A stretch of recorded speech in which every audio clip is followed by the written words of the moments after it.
Bonsoir, monsieur le ministre. Bonsoir, monsieur Samta. Merci d'être avec nous et déjà, félicitations pour votre promotion. Nous allons dérouler avec vous l'action de votre département. Merci beaucoup.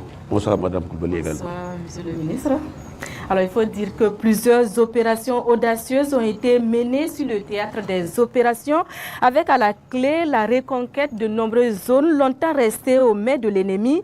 Cela pendant que le ministère opérait d'importantes réformes et continuait à se renforcer en hommes et en équipement. Bienvenue, Tonsa.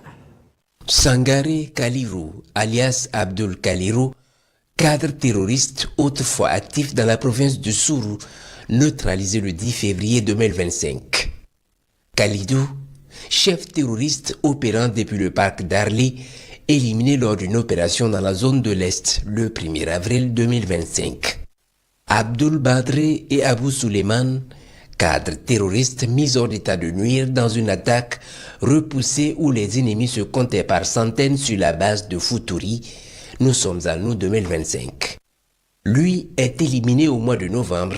L'identité de ce cadre terroriste, Tal Bouraïma alias Abdul Barli, écrasé lors de l'opération Orbeba. Une poignée d'individus qui laissent entrevoir des pertes énormes dans le camp ennemi en 2025. Plusieurs centaines de terroristes écrasés, tous ont péri dans des opérations audacieuses menées sur plusieurs fronts par nos vaillants combattants. À l'orée de 2025, le chef de l'État, chef suprême des armées, le capitaine Ibrahim Traoré, avait déjà averti. Il n'est pas allé par 4 chemins pour renouveler à l'ennemi sa détermination à lui livrer une guerre sans merci. Et dans une logique de guerre totale, le théâtre des opérations connaît une densité dès l'entame de l'année, ajoutée aux opérations stratégiques logistiques au profit des populations. La fin du mois de février 2025 connaît la mise en route des opérations Tourbillon Vert et Nyamboyogo au nord de Tio. Plusieurs autres initiatives sont prises plus tard dans d'autres parties du Burkina et jusqu'à une date récente, Orbeba, Carapace et l'Almasga au mur de glace. Cette dernière notamment permet aux forces combattantes de se poser dans des sanctuaires ennemis qui depuis au moins 5 ans passaient pour des recoins imprenables. Pour dire que les forces armées nationales ne se contentent pas d'attendre, elles vont chercher la menace pour la neutraliser. Et pendant que les opérations coordonnées se multipliaient, l'armée a continué à se renforcer en effectifs et en équipement. L'année écoulée a vu la création dès janvier de 3 nouveaux bataillons d'intervention rapide BIR, le 26e BIR basé dans la garnison d'Ougarou et rattaché au 4e groupement d'intervention rapide, le 27e BIR, implanté dans la garnison de Diapaga, lui aussi rattaché au 4e groupement d'intervention rapide, et le 28e BIR dans la garnison d'Arbinda, rattaché au 3e groupement d'intervention rapide, mais pas que. Outre la continuité du recrutement, l'on note la montée en puissance de plusieurs nouvelles unités et conformément à la volonté du chef de l'État, le groupement expéditionnaire Sahel a effectivement vu le jour en 2025, visant à densifier les champs de bataille. En termes d'équipement, voici l'une des plus récentes acquisitions. Nous sommes au mois d'octobre. Le chef de l'État remet de l'armement lourd au ministère de la Défense et des anciens combattants, cela au profit du bataillon de campagne et d'intervention rapide et de la brigade blindée d'intervention rapide.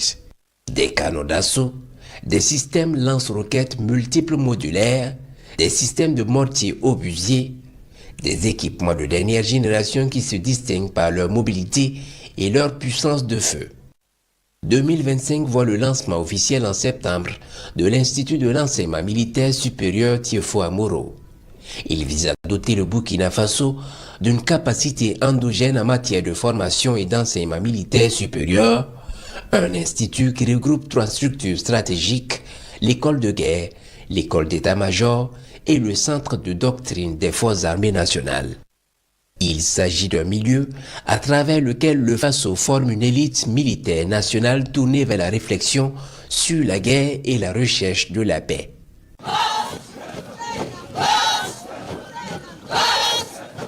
2025 voit en outre la création en octobre de la médaille d'honneur du volontaire pour la défense de la patrie VDP portant l'effigie de l'emblématique Ladji Yoro tombé sur le champ d'honneur en décembre 2021.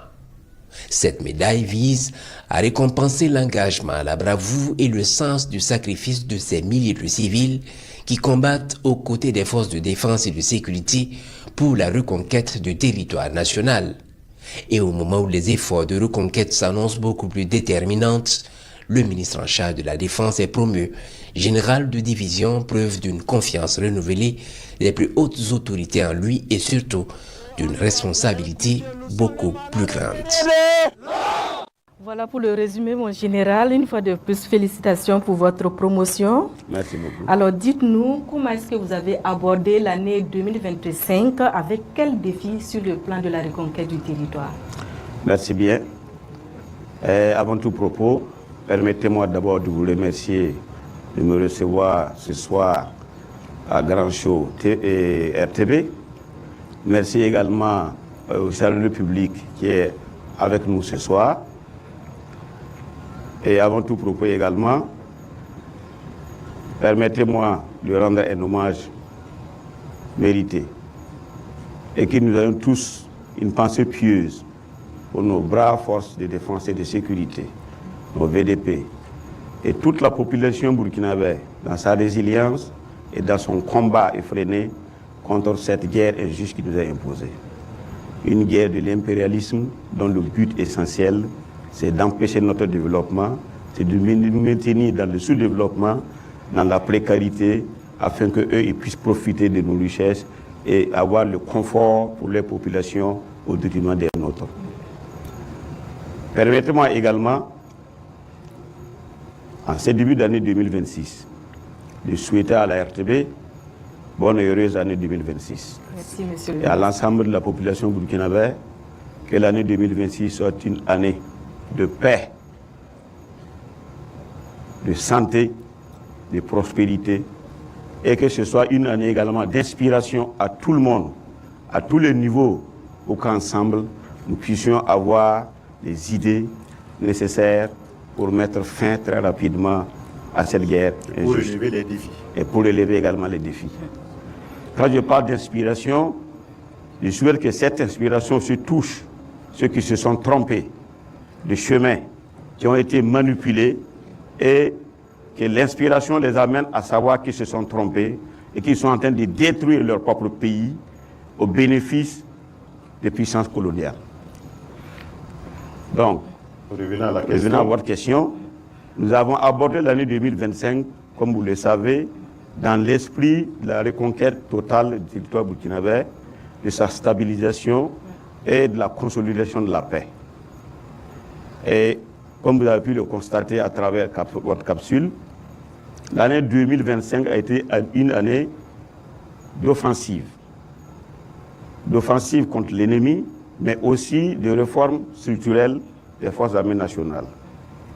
Plusieurs unités ont été créées, des recrutements massifs ont été opérés et surtout l'équipement a connu une grande augmentation au profit des forces de défense et de sécurité, au profit des forces combattantes sur le terrain, de sorte que nous puissions arriver à l'atteinte de l'objectif qui nous a été assigné par le camarade président du Faso, capitaine Ibrahim Traoré, chef suprême des forces armées nationales. Oui, en suivant le reportage, on a noté effectivement qu'il y a eu des victoires que vous avez su capitaliser. Quelle est la victoire qui vous a plus marqué? Alors, la victoire qui nous a le plus marqué, toutes les autres victoires nous ont marqué évidemment parce que notre objectif c'est d'avoir des victoires. Dans la guerre, on a des batailles, on en gagne beaucoup, on en perd de temps en temps et l'objectif pour nous c'est de gagner cette guerre. Alors, vous avez vu tout à l'heure que plusieurs chefs terroristes ont été neutralisés. Et comme on le dit, ce n'est pas les gueux que j'appellerais les va-nu-pieds et qui sont instrumentalisés facilement. Si on arrive à couper la tête du serpent, je crois que c'est le plus important. Et plus nous arriverons à neutraliser les chefs terroristes, cela pourra amener le découragement dans les rangs des terroristes qui pourront peut-être être amenés à soit ils désertent, soit ils quittent le Burkina, soit ils déposent les armes. Alors, Monsieur le ministre, nous étions à un peu plus de 70% de territoire reconquis. Alors, quels sont les chiffres actualisés en la matière en fin d'année 2025? Merci beaucoup pour cette question. Vous savez que très souvent, les gens polémiquent beaucoup sur les chiffres. Mais comme nous sommes dans une reconquête d'un territoire, il faut bien qu'on en parle. Alors, en fin 2024, nous étions à un taux de reconquête du territoire de 70,89%. À l'heure où je vous parle, en fin décembre, nous sommes à un taux de reconquête de 73,56%. Ce qui donne 2,67% de points de pourcentage de plus. Dit comme ça, les gens ne perçoivent pas ce que cela peut représenter. Alors, sachez que ces 2,67% de points de pourcentage acquis correspond à 7321 km² de territoire reconquis. 7321 km² reconquis correspond à 34 fois la superficie de Ouagadougou. Ou alors 7514 km² qui correspond à la superficie de la province du Poni. En termes de villages, cela peut représenter 558 villages reconquis. Donc, c'est assez expressif et ça dit beaucoup de choses. Il y a sans doute des avancées, mais il y a aussi des défis et le chef de l'État l'a bien signifié. Les ennemis, ils n'ont pas beaucoup de choix, ils n'ont que deux. Quelles sont vos armes pour atteindre cet objectif?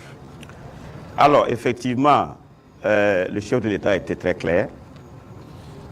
Les ennemis ont reçu un message et je suppose qu'ils ont compris. Et je pense qu'ils l'ont compris parce que sur le terrain, on le constate. Soit vous quittez le Burkina, soit vous mourrez. Alors, les armes que nous avons pour cela, c'est quoi?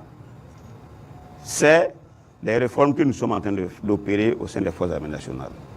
C'est les recrutements que nous opérons actuellement, de sorte à mailler davantage le territoire national. Il faudrait qu'à un moment donné, quand un terroriste fait un mouvement, qu'il ait en face de lui un combattant qui puisse le stopper. Une population forte. Une population forte. Et là aussi, il y a un travail qui est fait, la sensibilisation se fait, et nous avons eu le constat que 95% de la population du Burkina adhère aux actions qui sont menées par les forces de défense et de sécurité. Ça veut dire que désormais, la population et les forces de défense et de sécurité forment corps. Et cela est pour le bonheur du peuple burkinabé.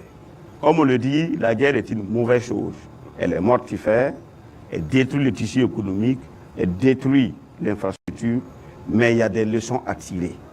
Et les leçons que nous tirons aussi de cette vilaine guerre, c'est que le peuple burkinabé adhère à son armée et l'armée aussi adhère au peuple burkinabé.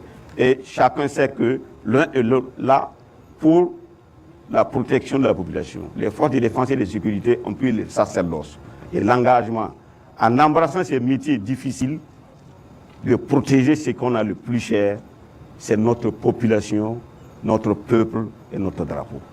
Merci, Monsieur le ministre, pour toutes ces précisions et surtout plein succès à vous pour l'année 2026. Je vous remercie et je vous souhaite également bonne suite à vous, bonne carrière et que l'année 2026, en tout cas, vous apporte ce que vous avez de plus cher, vos vœux les meilleurs et que, en tout cas, le peuple burkinabé sorte vainqueur de cette guerre, définitivement, et ne vous y prenez pas, ne vous trompez pas, ça sera le cas.